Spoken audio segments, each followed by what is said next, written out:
Një libër për një grua. Sa e pash të titull, me njerë thash, është një nisëm vërtet fantastike, të cilën e përgëzoj dhe mbështes shumë fort. Si ka lindur kjo nisëm? Çfarë përmban? Si do të realizohet të gjitha këto? Ne do të diskutojmë sot në studio me Suad Arilla. Mirëmëngjes, mirë se erdhe. Mirëmëngjes Marila, faleminderit për ftesën. Është kënaqësi të vish edhe të flas gjithmonë për nisma interesante apo çdo që ti dhe mundshme në emisionin tonë. Është një kënaqësi shumë e madhe për mua të kem në studio dhe gjithmonë kemi tema interesante për të diskutuar dhe për t'i ofruar përpara publikut shkodran, por edhe më gjerë. Një libër për një grua. Si nisi ideja, apo nga ku doli kjo ide dhe kjo nevojë që të realizohej ky proces? Në fakt kjo është një proces i gjatë derisa kemi dalë, si më thënë, deri te kjo nisëm. Organizata Gruaja e Gruaja dhe Zyra për Dhimbje dhe Burra ku unë angazhohem në bazë të disa projekteve që kanë zhvilluar në disa zona, në 4 zona më saktë, në një projekt që është quajtur Agenda Grave, kam pasur në bazë disa takime me komunitetin, ku në bazë kanë qenë gratë, fëmijët, të rinjt, vajzat e reja, djemtë të rinj, cilët në fakt kanë marrë pjesë në disa takime që janë quajtur si grupe burimore. Ne kemi quajtur kështu sepse mendojmë që këto të rinj, ky grup pra është tamam burimi për të kuptuar thelbin e problematikave që ka shoqëria në ato zona ku ne kena zhvilluar këto takime. Grupet burimore kanë pas, si tush në bazë të projektit, kanë pas në plan 8 takime të ndryshme, ku në bazë të tyre kanë qenë çështjet ekonomike, shërbimi sociale, dhuna bazinore, ka qenë ambientet e ndryshme, aksesi në burime që ato kanë në qytetin e tyre, dhe në bazë të tyre takimeve, grupet burimore kanë dalë në fund të takimeve, pra kanë dalë me disa rezultate, të cilët ne kena quajtur si veprime pilot. Këto veprime pilot kanë pas në thelb të tyre marrjen përsipër të disa aksioneve që kanë në thelb transformimin e qendrave ku ata jetojnë. Për mirë, pra një transformim për mirë ku qendrave ku ata jetojnë. Një përmirësim të gjendjes ku ata jetojnë. Dhe në 2 prej këtyre zonave, në Kurbin dhe në Fusharës, grupet burimore kanë dalë me 2 ide, duke pas parasysh se shumica e rive, vajzave kryesisht dhe grave, nuk kanë një ambient ku të kalojnë kohën e lirë, nuk mund të futen në për kafe, sepse janë të mbizotnuar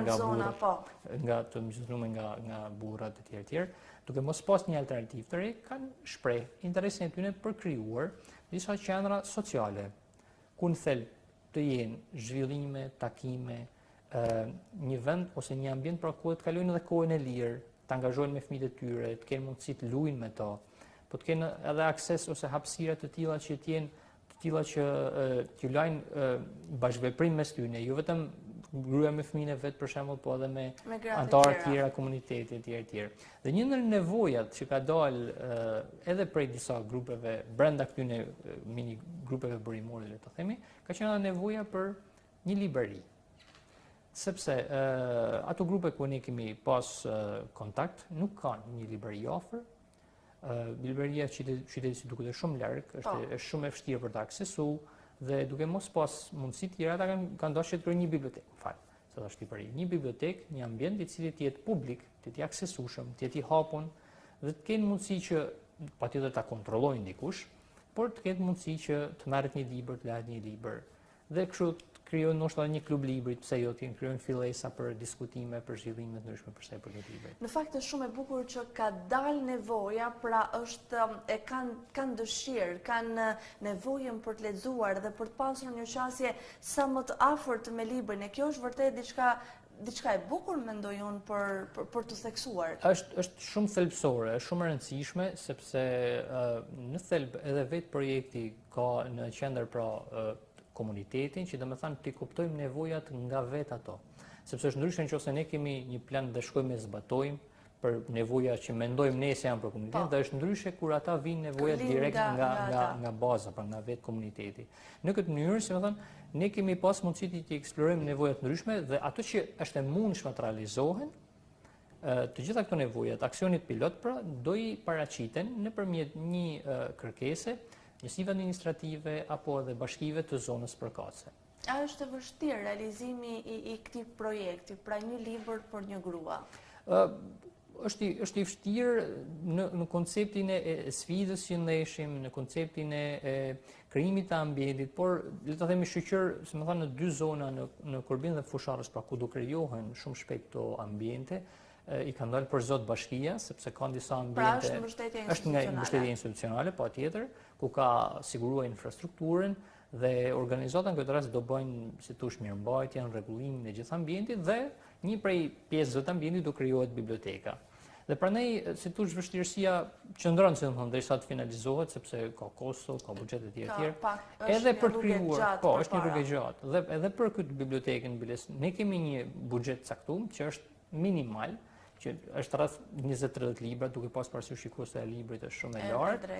Prandaj thirrja jonë erdhi në nëpërmjet rrjeteve sociale duke kërkuar sensibilizimin e kujdo në fakt, po ne jemi referuar më shumë të bibliotekave, librarive, shtëpive botuese, të cilat kanë mundësi të bashkohen në këtë kaos dhe të diskutojmë dhe si më thënë të krijojmë një akses për ata persona që e kanë shpresë nevojë librin, sepse ne kemi diskutuar shpesh herë bashkë Noela, në shumicën e rasteve libri nuk është më një nevojë tashmë. Pikërisht. Dhe të paktën në ato momente kur zoni ngrihet për nevojën për një libër, le ta plotësojë.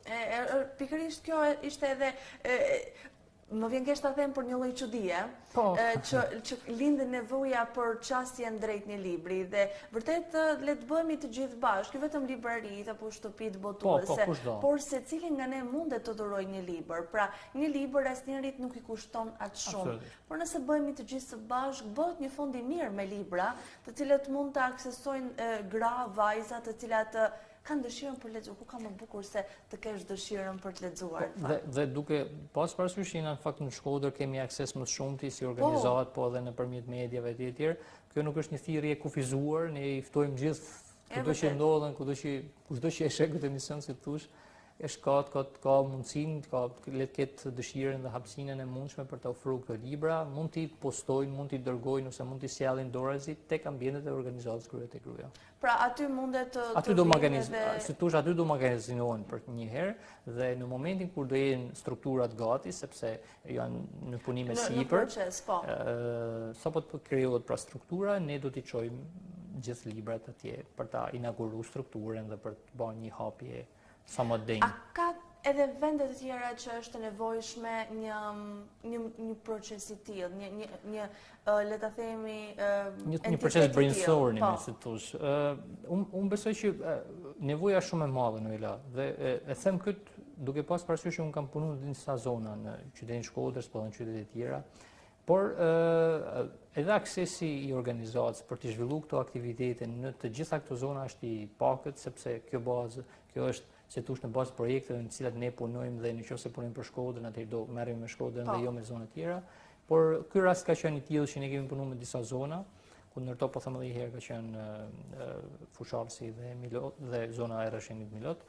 Ka qenë pra ambiente në të cilat ka qenë e vështirë të aksesosh edhe komunitetin dhe gjithçka tjetër, por si thosh mundësit ishin që dolen këto nevoja dhe atëherë pse të mos i plotësojmë me qenë se vijnë direkt nga komuniteti. Duke qenë se është edhe një nevojë e cila ka shumë benefite, jo vetëm në kalimin e kohës së lirë në mënyrë të shëndetshme dhe frydënëse, por sigurisht pastaj do të ndryshojë edhe mentaliteti i të gjithë zonës, sepse një grua e lexuar do ta pasqyrojë integritetin e saj edhe rreth, edhe në rritjen e fëmijëve, por edhe në bisedat pastaj do ndryshojë shumë, mendoj edhe mentaliteti i krejt zonës. Absolutisht, është krejt i drejtë kjo dhe kjo lind në fakt edhe nga fakti që ato që kishin mundësi të marrin pjesë në aktivitete, duhet thënë që e reflektonin nevojën jo thjesht për librat në këtë rast, sepse ky ishte një aksion, por edhe për të krijuar diçka ndryshe në jetën e tyre. Pra, sepse ndonjëherë janë keq apo mirë, ndonjëherë pa mundësitë e qytetit dhe vendit ku jeton për të krijuar disa hapësina, sado që ti ta kesh dëshirën. Dhe kur është mundësia që ti të vish diskutosh, të shprehesh, sepse këto në fakt nuk janë vetëm nevojat tuaja thelbësore, por janë nevojat e familjes, nevojat e fëmijës tënd dhe nevojat e një të ardhmë më të mirë. Dhe kjo është ajo në fakt që i bën ndryshe këtë lloj projekti dhe këtë lloj ideje e cila mund të pasurohet dhe mund zhvillohet me dhurimin e librave.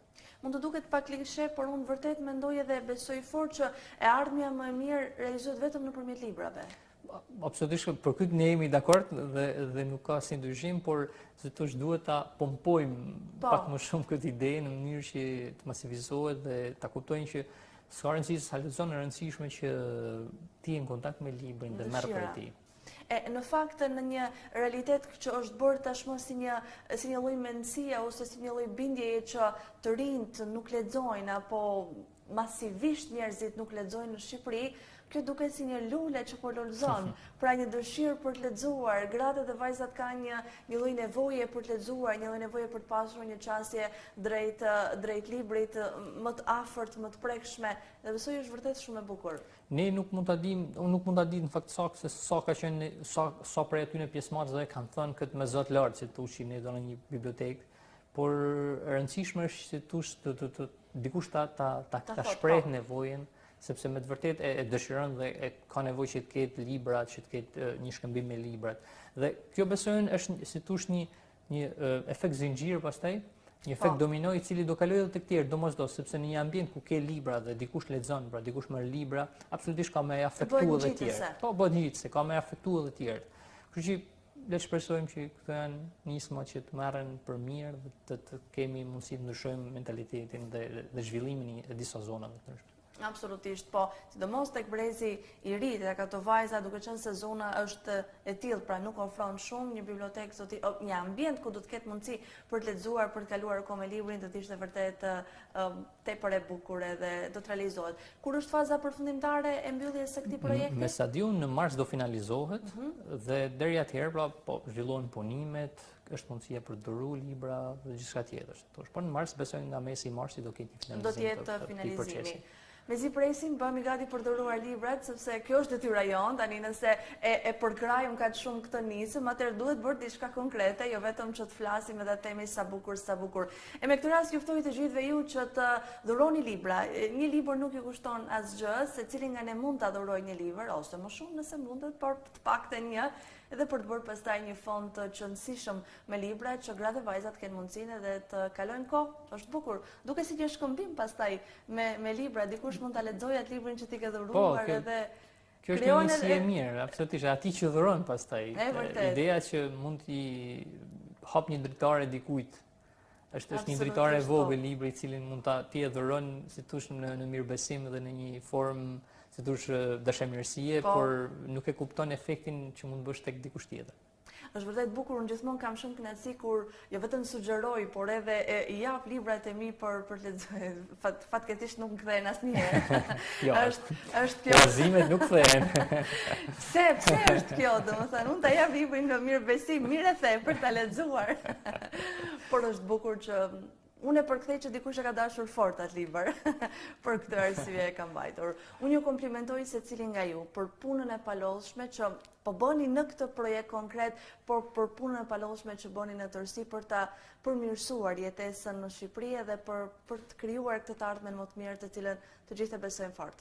Faleminderit Noela, unë uroj me të vërtetë që të kena mundësi edhe më shumë për ngjarje të tilla, si thosh.